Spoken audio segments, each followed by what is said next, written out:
What's up, people? Welcome back to another episode of the Club Rooms for all of our members. I hope you guys are doing well, and it's great to have you guys back in this evening after some late news that no doubt we're going to talk about today, but a lot to cover as well. But firstly, before we get started, guys, I just want to welcome everyone in the chat. Jazz, good day, sir. Yes, good day to you, sir. Tans, great to see you. Hope you're doing well, Tans. Warriors forever. Let's go. Yes, sir. Luca, now Zyon, the sporting landscape is changing. It definitely is. A lot to talk about, guys. But welcoming everyone. Josh, great to have you, my friend. Great to see you. Quickly, just guys, got to sort some stuff out. But yeah, man, great to have everyone in here, guys. It's gonna be a little bit of a tough one, a bit of sad news. We're gonna break that down pretty quickly for you. But welcome in all the members. Thanks to everyone that's been a member. We've had some good feedback, especially for everyone that's on the first graders. Great to have our chat, keeping in touch with everyone, letting us know letting everyone know what's happening. Great to talk with you guys and everyone tonight that's in the chat. It's great to have you. Let's start at the top. Firstly, the news about Zyon Maiu'U. Truly a little bit of a surprise, I'm sure, for a lot of us. And the feedback that I've gotten on social media is very sad, anger, mixed reviews, mixed thoughts around the whole situation. Keen to hear what you guys think about the situation with Zyon, and yeah, it's taken people. It's gonna hit them hard, and it hit me hard too. I'll share my thoughts, and then at the same time get to the chat and take some of your guys' comments. Warriors forever. I fell to my knees and pack and safe when I saw Zion's new Zion is leaving. That's it was a little bit rough in my opinion as well.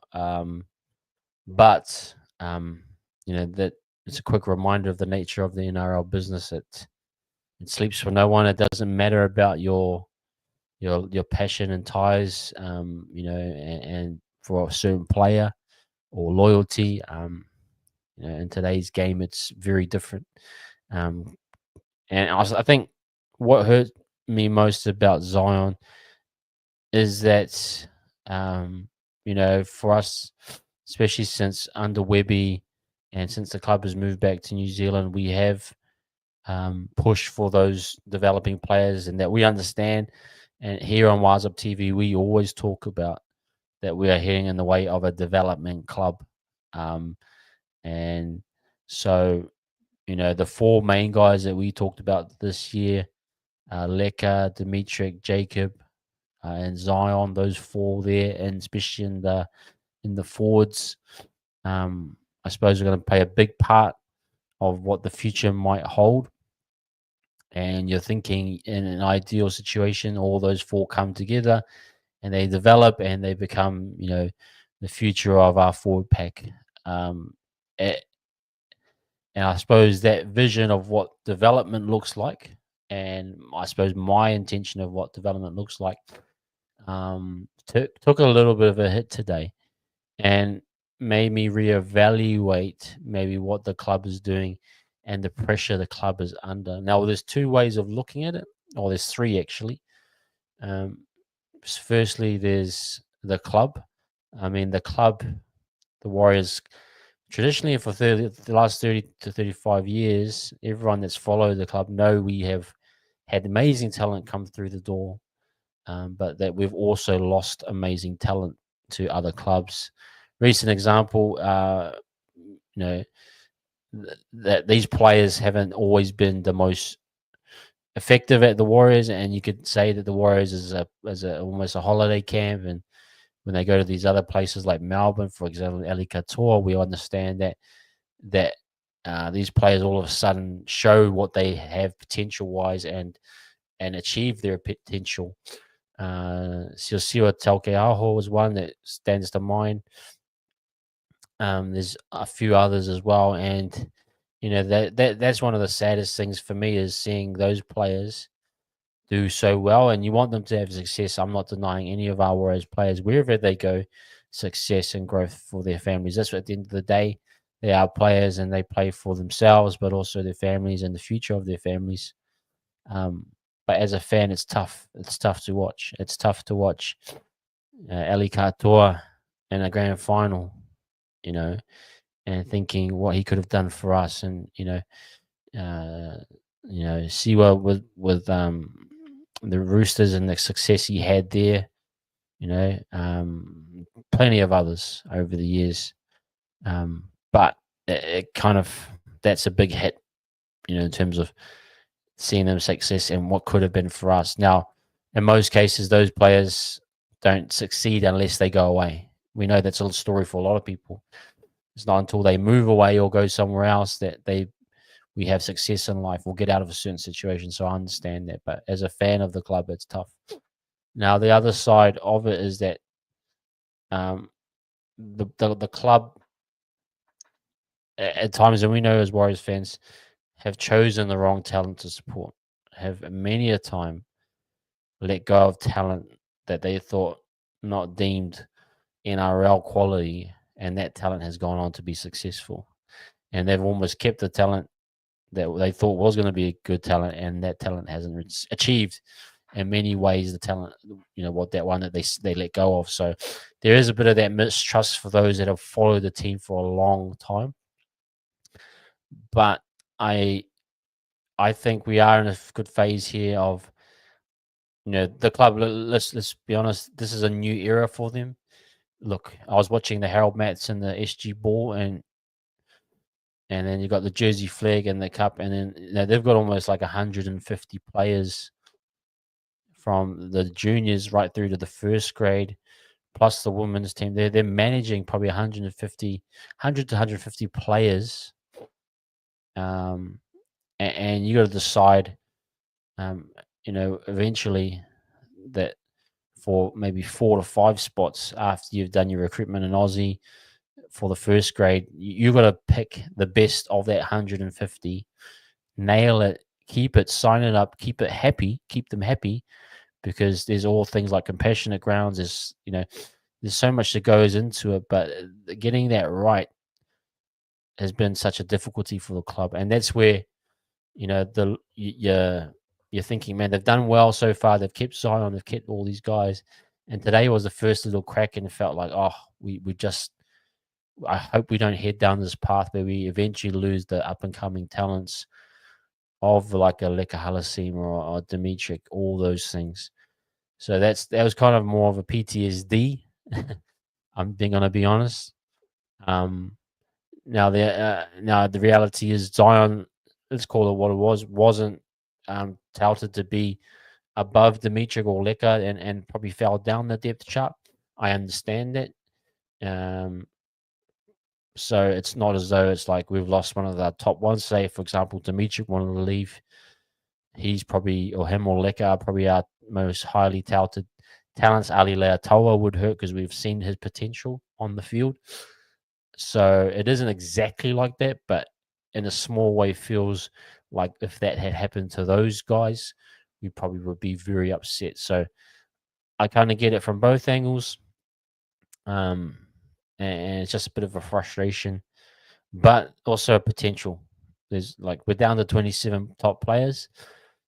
Now, if they choose to refill that in from the New South Wales Cup to make the 30, that's fine. But let's remember, we used almost 30 players last year.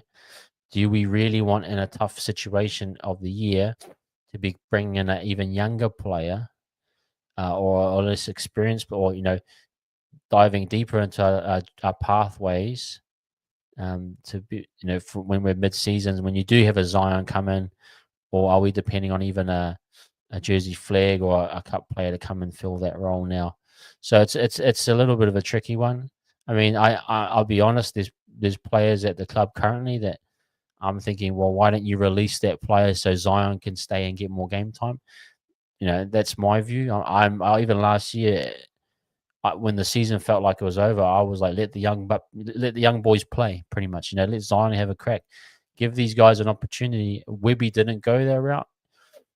Fair enough. He wants to win. I know he wants experience. Webby, you can tell from his recruitment, the club want experienced players as well. So there's limited spots. And then you got the pressure from the up and comings. You got a Toby Crosby coming through the grades, an absolute athlete. You're thinking, well, if he's going to be up here next year, how am I going to compete with him? So there's all those pressures that eventually led to, I think, Zion deciding and the club deciding, hey, it's probably best for you to move on. But it is a business at the end of the day. It's a cold-blooded business. And we know that with Gus Gould, he'll take a punt. It fits Gus's system. They probably promised him a lot of things. At the end of the day, it is what it is. But it hurts as a fan. We kind of we love our development. We love anyone that comes through the club, obviously. But if that was the case, then it is what it is. Let me get to the comments, guys. I've done my little spiel. Let's see what you guys have to say about this whole situation. Tanya's saying, wasn't expecting that considering he signed till end of 2026. But good on him. Hope he does well. Yeah, and that was, I suppose, a little caveat that he did extend. Now, a lot of these guys on development contracts aren't on much, so maybe Gus bumped up his contract as well, which can happen. So full credit to him.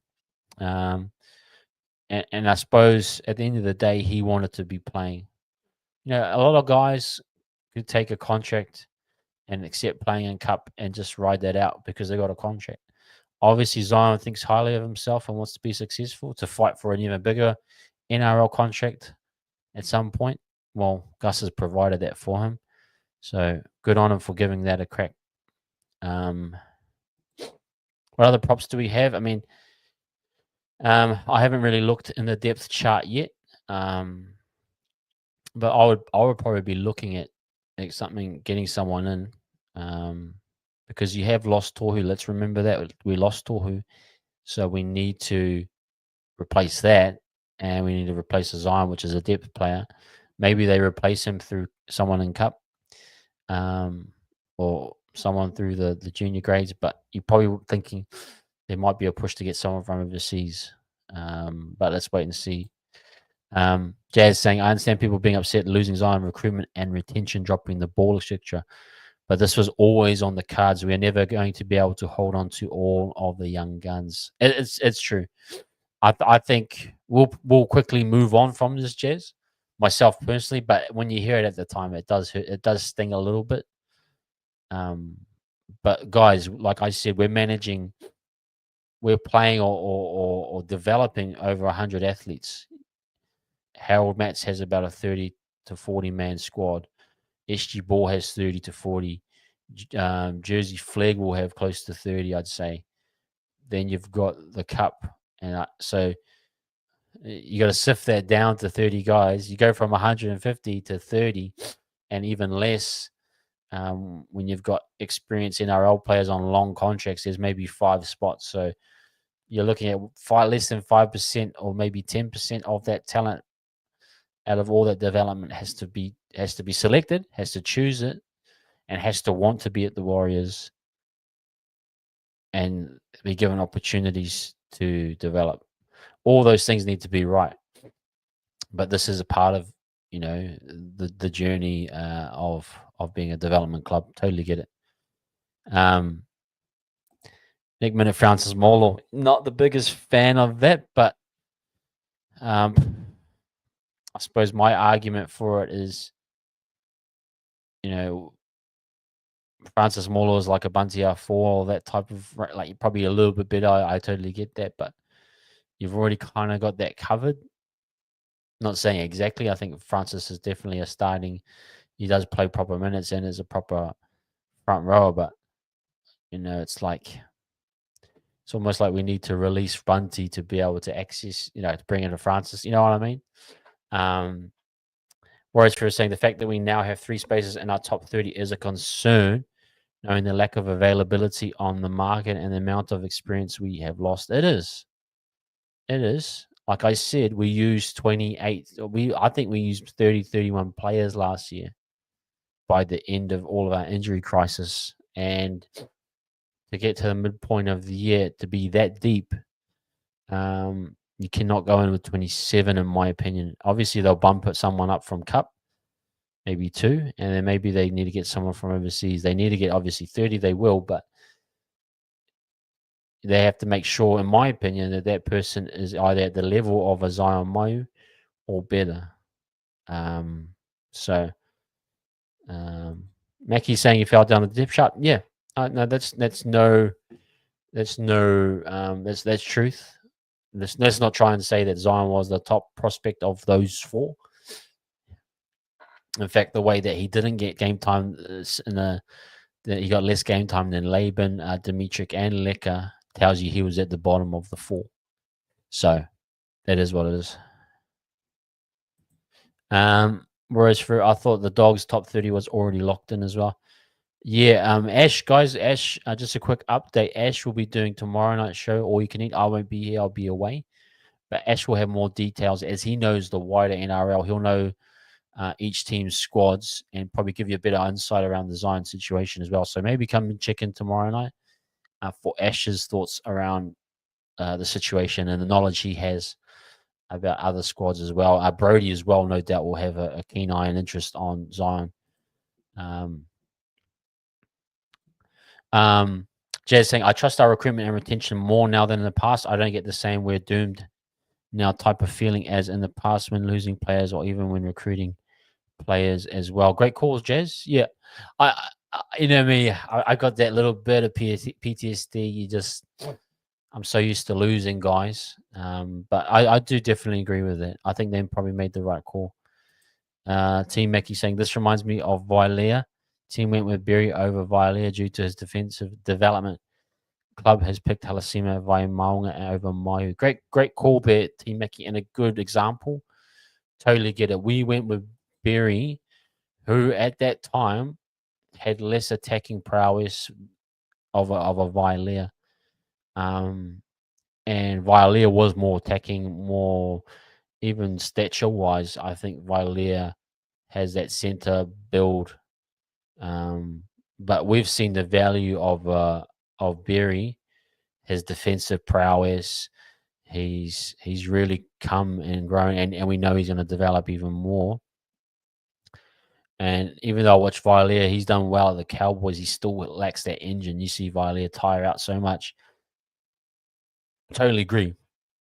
I think we chose the right center overall. I think Berry going to give you more bang for your buck and more consistency than Vailea. And you're probably right in saying that would be similar to what the club have made the right decision on that. So, and I just want to quickly remind everyone, we're going to be dealing with a lot of this all of the time moving forward. So we will see a lot of guys from SG Ball, Jersey Flag moving around. I mean, we've even got guys coming in from Aussie. We've got the Luke Hansons, we've got Jet Clearys. So we've become a destination that you can come and get developed and also leave. So I think this is part of it. Part of that journey that we're on and have to get used to it. Whereas I wonder if Pahulu from the Titans could be an option. I like Pahulu. I think that would be a great option. Definitely. Yeah, interesting. Whereas I like him. I liked him at the Titans. Definitely someone I'd be keen on. Tan's saying, according to FB, he's joining them tomorrow at training. Okay. And good news, I hear Maiu'U now owns a hotel. Wow, that's... Jazz Tom said, if it's true that he's leaving family, offering him more money probably wasn't changing the situation at all. Yeah, I mean, I'll let Ash speak to that for sure. Ash mentioned something about family situation. I totally get it if that's the case. From what the Warriors released in their article, it said for seeking opportunities. So for me, Gus has promised him that he'll get an opportunity to play, which is great, which is what every player wants. Like I said, I give him credit for saying, no, I'm going to go and try my hand. I'm going to take a punt on myself instead of sitting out his contract and then being set behind another year, let's say, with less opportunities. So good on him. I wish him all the best. Team Mickey, our middle's depth chart is probably JFH, Barnett, Clark, Vaimahonga, Walker, Halasima, Newcourt, Ale, Afua, still pretty good, but Webby obviously had someone in mind to fill that spot. Yeah, when you look at that, it's a pretty good pack. It's still light to me. See, even R4, I know Bunty's got another year. I think this is his last year. See, I would have replaced Bunty with Zyon, in my opinion. I know that's probably, but Bunty's decided to stay, but it needs another 1 or 2 there. I mean, you got Laban as well in the mix. Oh, that's for middles, pure middles. Yeah, and needing another lock, maybe. But another name like even on Francis, I take that back about Francis Smaller. Even if you added Francis Smaller in there, it feels a lot safer, right? Just feels a little bit like, yep, that's a decent prop. That's probably a pack that could get through a season, a full season. Wouldn't that be great, T Mackie? No, I get you, Jess. I totally get you.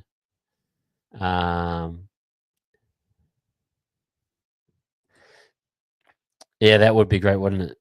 We lost a bit of experience with Ciro, and I hope he's doing well over at Catalans. Yeah,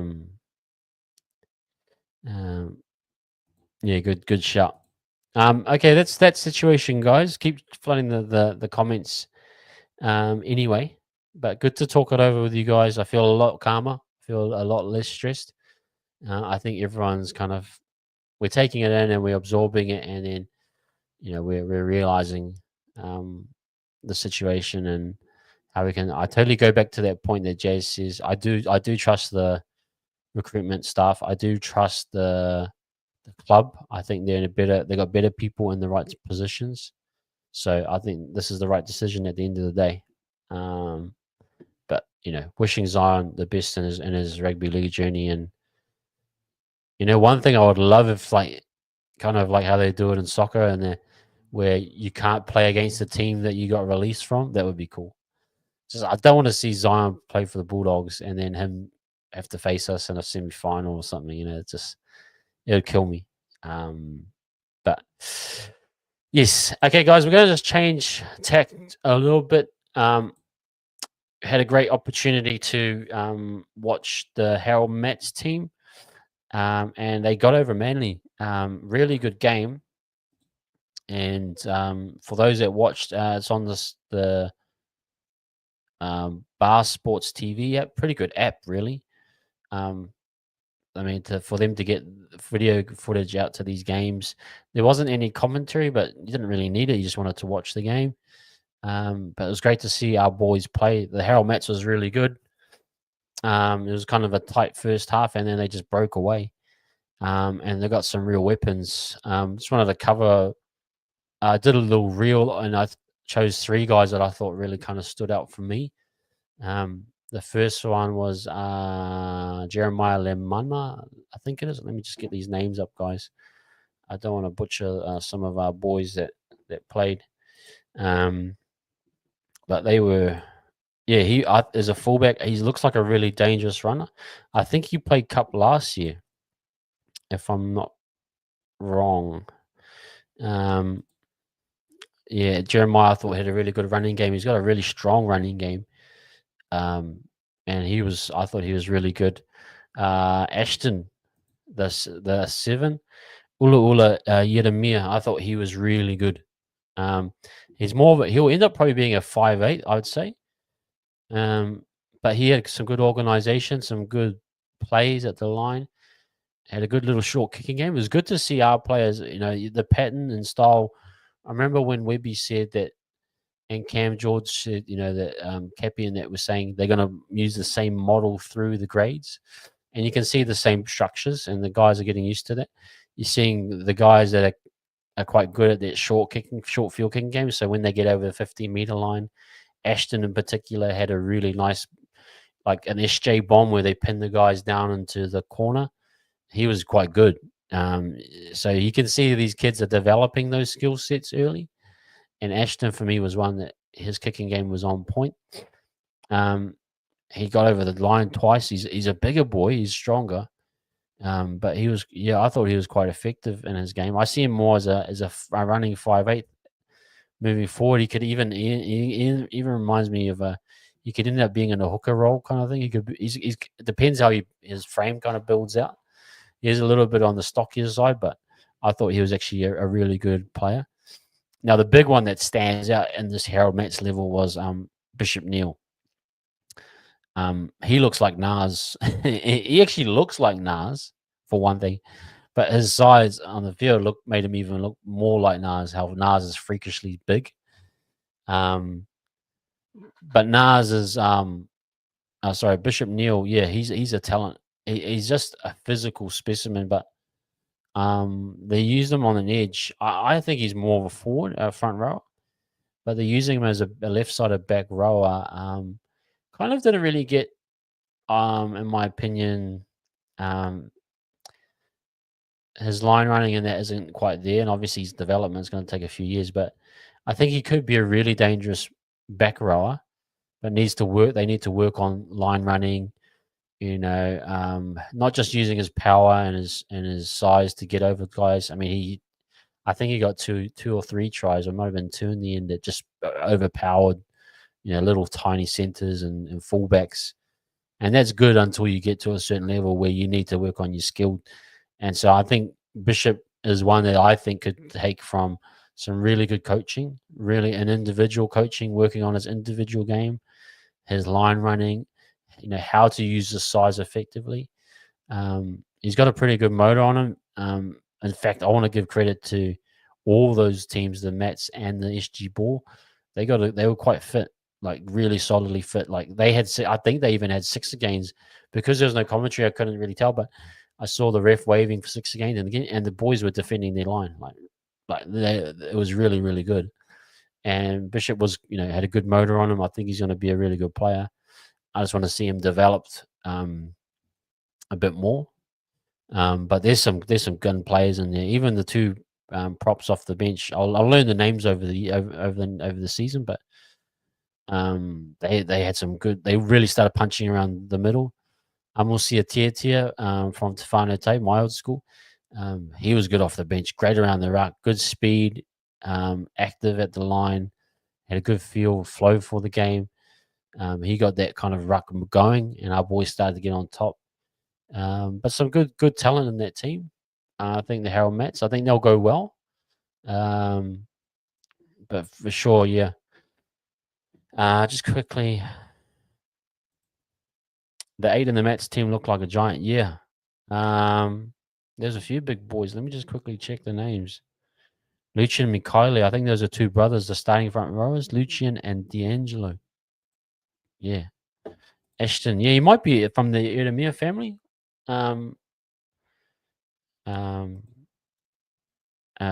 Bishop. Yeah, Bishop. he's a big boy, Bishop. He'll get there. They're using him more as a battering ram at the moment, out the back of shape. He kind of, yeah. I think as they get their halves combo going a bit more and how to use him, he'll be a force to reckon with. Just saying, I plan on catching a couple of our SG Ball Harold Mats games live on the ground this year. Hopefully, crowd numbers can increase a little for the junior. But yeah, Jess, great man. Be good to see them. You can't really tell on the camera, like when you go to these, probably the crowd's behind the camera, but no doubt those boys will get a bit more of a following. But yeah, great game for the Harold Mats. Got on top in the end. Ashton as well, good goal kicking ability. So I was impressed with him. But they got a good side. Now SG Ball, this game was a bit really weird. They had a long halftime break. I have no idea why. It was almost like 30 to 40 minutes halftime break. Very weird. Must be some technical thing. We'll have to wait and see. But yeah, our boys went down. Now this, like our Harold's Mets team compared to Manly's Harold Mets team was a lot bigger. I felt a lot stronger. more athletic, and we got on top of them. Vice versa, our SG ball team that looks smaller than the Manly SG ball team. They had two. They had a front rower. So I think two front rowers that were massive. Like I'm sure they were the size of them and like Payne Haas and those guys. You know, like they're huge, tall. They had really good hooker. He was good. I don't know what his name was, but he was really really good. And then good halves as well. I think there's a one guy I looked into him. Large is his last name. He came over from the Tigers. He was touted to be the next big thing. I think he left the Tigers because of Lachlan Galvin ahead of him. So, but he's apparently one of the big juniors coming through, and will probably over the next years will be in the NRL. Yeah, they just had a really solid team and kind of outmuscled our SG Ball boys. But our boys kind of fought back and got into the game. We actually scored. It was at 16-14 for a while, and then the game just blew up and kind of got away from us. But the one boy that I liked in there was Jensen. Was it Jensen or Hansen? Let me just quickly check the team list. Mayhana Pauling, I thought had some good moments at fullback. Kahu Kappa just tried a little bit too hard. I think he kind of panicked a lot, which was surprising for me. He kind of forced a lot of his runs. He lost the ball a couple times in the tackle, trying to overcreate. You know, when someone's trying to compensate, I think he just needs to settle into his game. That's something I would be. He kind of needs to. Yeah, Warriors forever. That's a good point. I reckon Kobe has a bit of X factor, but also seems like he has a bit of an ego problem. Hopefully, he matures a bit more as the season goes on. I think so. I think he'll settle down. I think probably just as a captain, probably excited by the moment, wants to be, stand out, highly touted coming from the Roosters. Bit of pressure on him, but I think once things settle and he gets into his game, he should be okay. Noah Jensen from he was the 5'8", had some really good touches. Tony Large from the Seagulls, he was quite good. They're 5'8", and he's come over from the Tigers, I believe. Campbell Munn for them, their front rower, really solid player. He'll probably be an NRL player, I'd say, at some point. Zadis Muo Ngutsutia, he was the hooker for Manly, really good player. Just quickly on back rowers, I thought our back rowers were pretty good as well. Even the brother in the Harold Metz, the back rower, what was it? Let me just quickly check his name because he was quite good too. The Harold Metz on the other side. So there's Bishop Neal, and then there's the other brother on the other side. Had an interesting name, old school. It was Dougal Grant. He was good too. So yeah, there's some up and coming talent. I think SG Ball, they probably look like the gap between. I don't know if I haven't watched enough of the development, but I'll probably learn over the next couple of years. But I feel as though the gap from Harold Metz up to SG Ball it really gets a bit more serious and a lot more intense. And I think our SG Ball boys, by the end of the season, should go all right. But I felt they'll just the speed, the pace, the level of talent picked up a little bit, and you could tell Manly was just a little bit sharper, a little bit more, bigger athletic than our boys. But our boys fought hard, and I think they'll have a good season.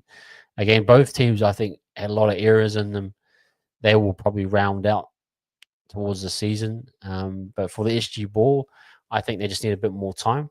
But I'm enjoying watching them and seeing how they go.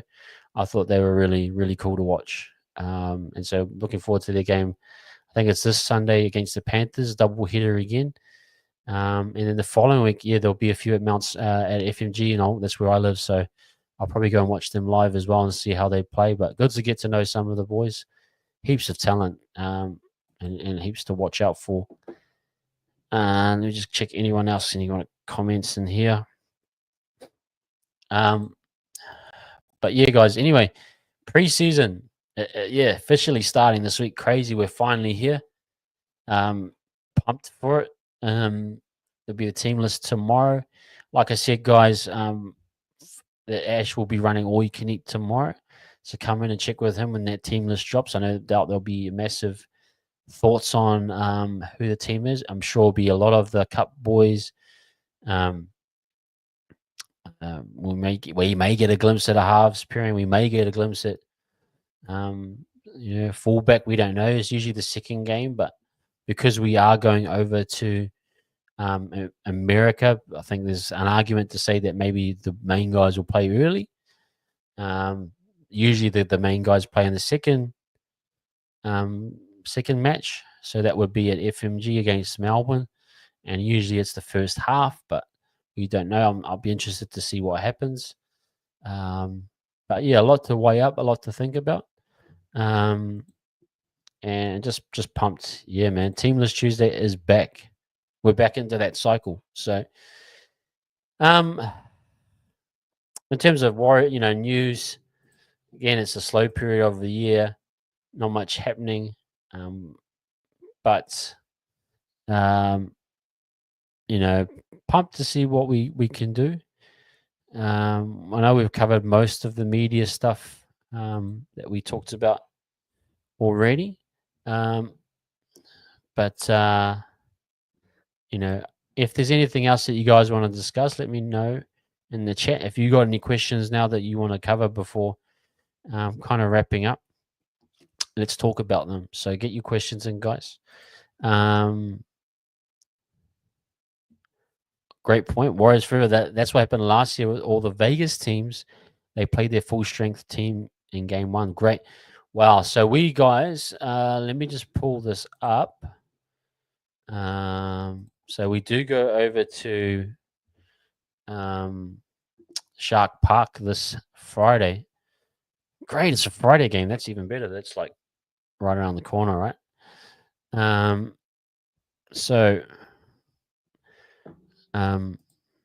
Yeah, then maybe we get a massive, maybe we get a blooming team list tomorrow, Warriors Forever, that's like close to the starting team. That would be cool, wouldn't it? So maybe guys wait for that one. Jump in with Ash tomorrow night once you see the team list. Oh, mate, that's actually, I never really thought of that. That the only Vegas teams playing this week. That's a great point. So we get our preseason in early. Also, they're just playing pretty much the opposite team as to who will be playing in Vegas. So everyone else starts that 13th, and then we play our last one on the 15th. Then the rest of the teams play that week of the 23rd. And then that's the end of the challenge. And then we shoot off, right? Okay. I get it now. I totally get it. I mean, there potentially could be that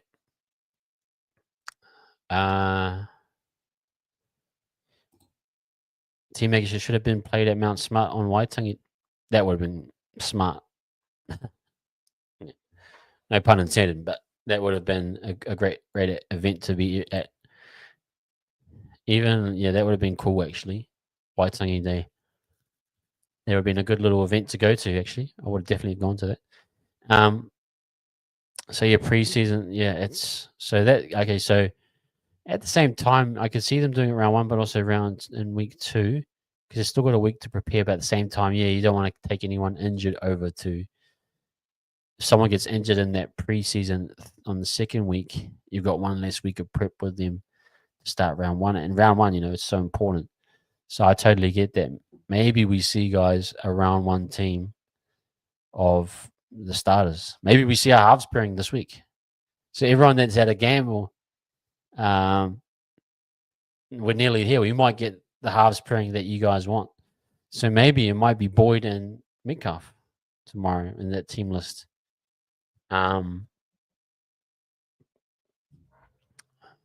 Jet maybe might get a game. You never know. That could be a very possible outcome too, Warriors forever.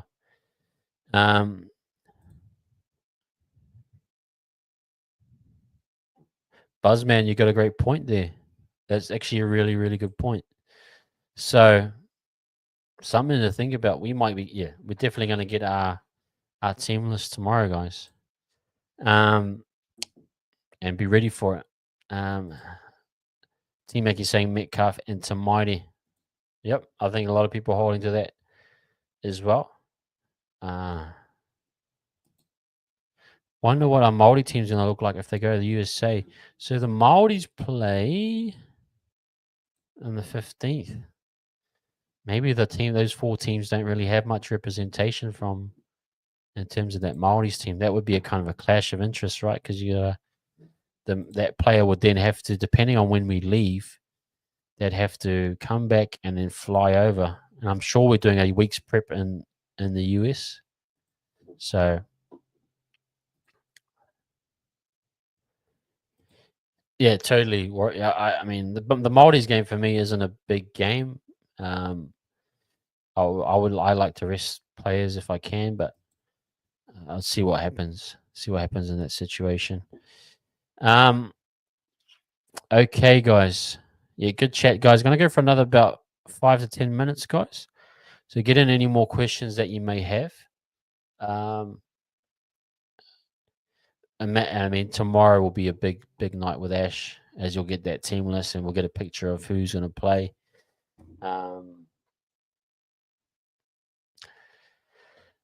Who will play fullback? That'd be interesting. Because if you guys are saying what's true, that they usually play their first weeks, your main team, man, we're going to get pretty much awakened to the starters in that first half. Because I think, was it the Dolphins? We played the Dolphins last year in the second week. And that was the first half team was SJ with Metcalf. And yeah, at that time. Definitely. It's got me feeling good.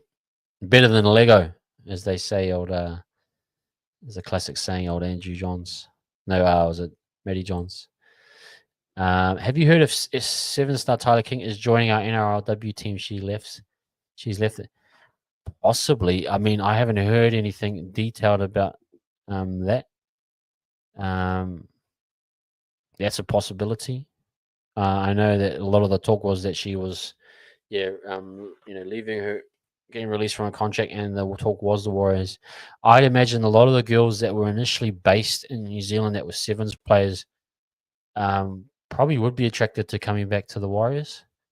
I mean, the other thing too is I know Michaela Blyde is probably good mates with Tyler Nathan King and a few of the other girls. So no doubt maybe that connection would be, warrant her coming home. The other thing too is that, we do still need some talent to come back home. We've probably signed a lot of talent that hasn't been proven in NRLW yet. So that for me is important that we kind of get some more experienced players to compete. So if Tyler does come back, I think that's a great pickup for us. Someone's saying how much interchanges and trials? Yeah, I believe it is unlimited, as T Mackey's saying. I think so. Everyone should get a run on a Friday. Probably, again, play the starters for 20, 30 minutes and let the rest of the guys play out the second half.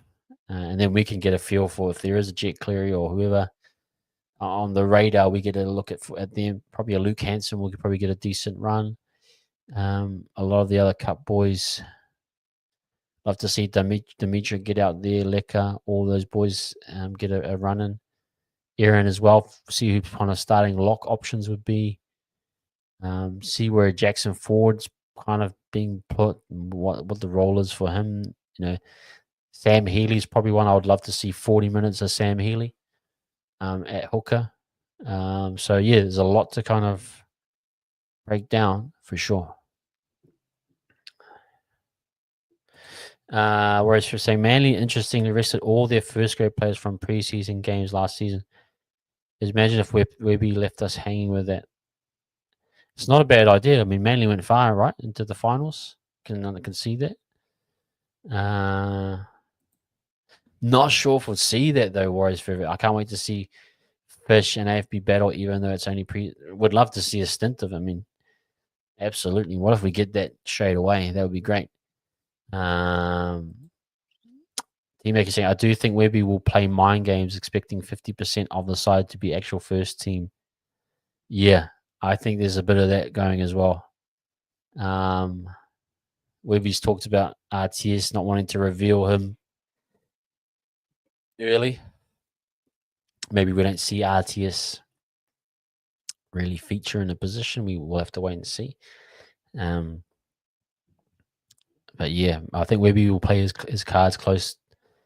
I think we'll see probably the forwards at least and what might look like, but he might just throw out a team there that we would not even expect. So, anyway, that's kind of my thoughts around it. Okay, anyway, last question, guys.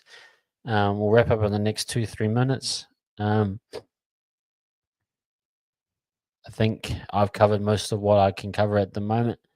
Definitely, we're going to have a lot more topics to cover coming up in the next week or two. You know, a lot more content to consume and more thoughts and discussion around the Warriors. I mean, pretty much after this team list is named tomorrow, we'll be into a cycle of really following the team. I don't think we're going to do a watch along this Friday. But we will have content around it. I'll watch the game and give post-match thought. Ash will have some thoughts as well. Me and Ash were supposed to do an academy, talk about the development, the junior Warriors and the Harold Mats, but we're going to be unfortunately missing him. I won't be able to work with him and do that video this week, but we'll definitely be doing it next week. So hang around for that.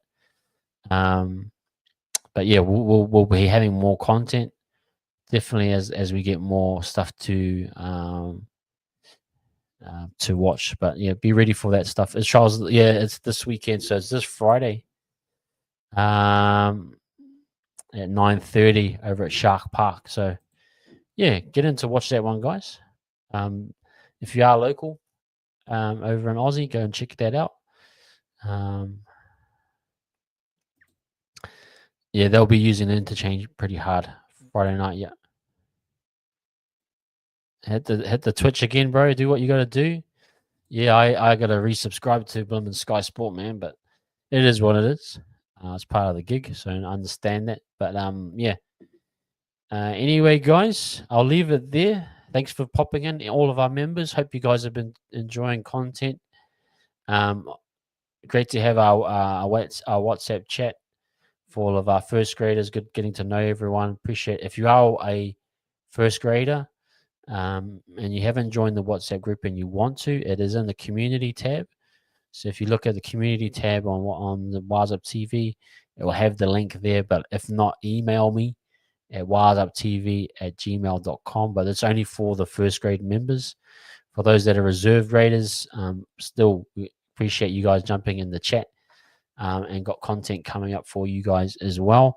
But for everyone that wants to join, yes, $2.99 for a reserve grader.